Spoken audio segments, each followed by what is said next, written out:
नमस्कार दोस्तों, आयात निर्यात .com इम्पोर्ट एक्सपोर्ट के इस हिंदी वेबसाइट के चैनल में आपका स्वागत है। पिछले कई वीडियो में मैंने आपको बताया कैसे इम्पोर्ट एक्सपोर्ट कंपनी चालू किया जा सकता है और विदेशों में अपने कंपनी के बारे में, अपने प्रोडक्ट के बारे में कैसे लोगों को अपनी जानकारी पहुंचा सकते हैं। अब जब आपका और किसी विदेशी खरीदार के बीच में बातचीत यहाँ तक पहुँच गई कि वो आपसे कुछ प्रोडक्ट या सामान लेने को तैयार है, तो आपको सबसे पहले चाहिए कि एक प्रोफार्मा इनवॉइस आप उनको भेजें। प्रोफार्मा इनवॉइस का मतलब होता है जैसे कि आप कोई भी सामान खरीदते हैं तो आपको एक बिल दिया जाता है। उस बिल में बताया जाता है कि आपने क्या सामान खरीदा, किससे खरीदा, उस कंपनी का पता क्या है, आपका पता क्या है। और आजकल जैसे हमारे देश में चल रहा है कि हर कंपनी का जीएसटी नंबर भी उसमें रहता है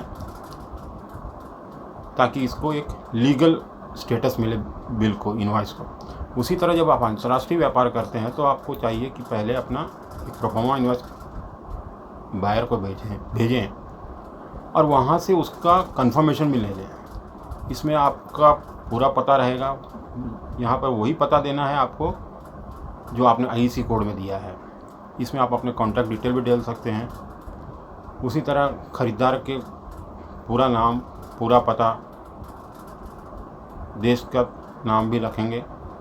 इसके अलावा आप अपने प्रोडक्ट का पूरा विवरण देना होगा। इसमें क्या कीमत होगी, किस क्वांटिटी पे दे रहे हैं, हर एक क्वांटिटी का क्या भाव होगा, कुल कितना भाव होगा, कहाँ से कहाँ तक आप उसको ले जाके पहुँचाएंगे, किस एक्सपोर्ट प्राइस पे दे रहे हैं, एफओपी पे दे रहे हैं, C&F पे दे रहे हैं या CIF पे दे रहे हैं। इसका विवरण एफओबी, C&F, CIF के बारे में डिटेल में जानकारी मैं किसी और वीडियो में दूंगा, लेकिन यहाँ आपको बताना पड़ेगा उसको।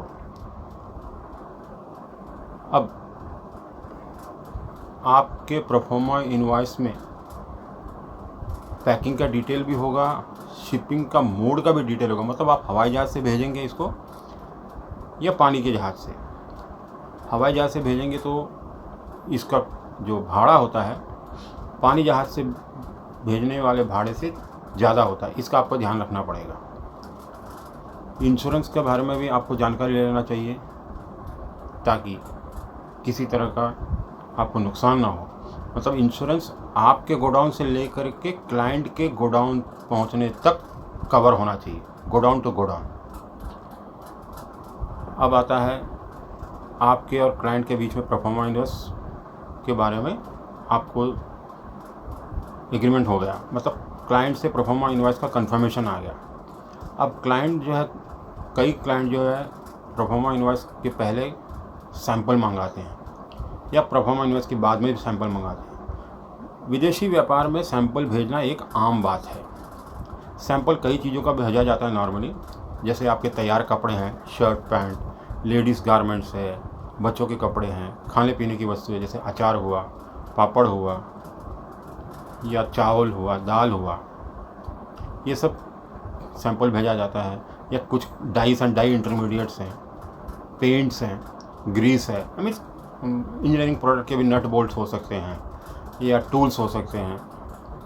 जब आप सैंपल भेजते हैं विदेशों में, इसका भी एक रिस्ट्रिक्शन है कि साल में आप इतना ही टोटल क्वांटिटी का सैंपल भेज सकते हैं। इसकी जानकारी समय समय पर DGFT के द्वारा निर्धारित की जाती है कि साल में आप 50,000 का भेज सकते हैं, 1 लाख का भेज सकते हैं, 5 लाख का भेज सकते हैं, कितना तक भेज सकते हैं। सैंपल भेजते वक्त इस बात का पूरा ख्याल रखें कि सैंपल साफ़ सुथरा होना चाहिए, अच्छा होना चाहिए, सही तरीके से इसे पैकिंग किया जाना चाहिए और हर सैंपल के साथ आपकी कंपनी का ब्रोशर या आपका विजिटिंग कार्ड भी रखना जाना चाहिए। क्योंकि अक्सर देखा गया है कि लोग ये भूल जाते हैं, सिर्फ कवर में अपना नाम डाल देते हैं और वहाँ सैंपल पहुँचा, जिसने सैंपल खोला वो सैंपल एक जगह रख दिया, कवर एक जगह रख दिया। अब वो सैंपल और कवर को एक साथ जोड़ के नहीं रखेगा। तो इसीलिए जब भी आप सैंपल भेजें, सैंपल के साथ में अपने कंपनी का ब्रोशर या कम से कम अपना विजिटिंग कार्ड अटैच करके, मतलब बढ़िया से लगा करके भेजें, ताकि जब क्लाइंट आपका जो परचेस डिपार्टमेंट है या क्लाइंट खुद उस सैंपल को देखे तो उसे ध्यान में आए कि भाई ये सैंपल इनके पास से आया है। अब सैंपल वहाँ पहुँचने के बाद सैंपल का कंफर्मेशन भी ले लीजिए और उसी के हिसाब से अपना प्रोडक्शन चालू कीजिए, उसी के हिसाब से अपने सारा काम आगे बढ़ाइए। जैसा सैंपल भेजा है वैसे ही प्रोडक्ट आपको भेजना चाहिए, ये आपकी नीति होनी चाहिए। ऐसा नहीं कि सैंपल कुछ भेज दिया फिर प्रोडक्ट कुछ भेजा, एक दो बार के लिए तो ठीक हो जाएगा, फिर आगे आपको कोई ऑर्डर नहीं देगा। एक बार आपका नाम गलत नाम आपका फैल गया तो दोबारा कोई आपके पास नहीं आएगा। अब आता है आगे का कार्रवाई। अब मैं सैंपल भेजने के बाद आपको पेमेंट के सारे कार्रवाई कर लेनी चाहिए। जैसे एडवांस पेमेंट चाहिए तो एडवांस पेमेंट मंगा लीजिए। एलसी पे काम कर रहे हैं तो अपने बैंक का डिटेल क्लाइंट को दे दीजिए, वो एलसी भेजेगा, उसके हिसाब से अपना प्रोडक्शन चालू कीजिए। अगले वीडियोस में आपको मैं बताऊंगा कि कैसे एक्सपोर्ट का जो ऑर्डर है एग्जीक्यूट किया जाएगा, एक्सपोर्ट करने के क्या क्या चरण होते हैं वो मैं आपके साथ शेयर करूंगा। उम्मीद है आज का वीडियो आपको पसंद आया होगा। थैंक यू, धन्यवाद।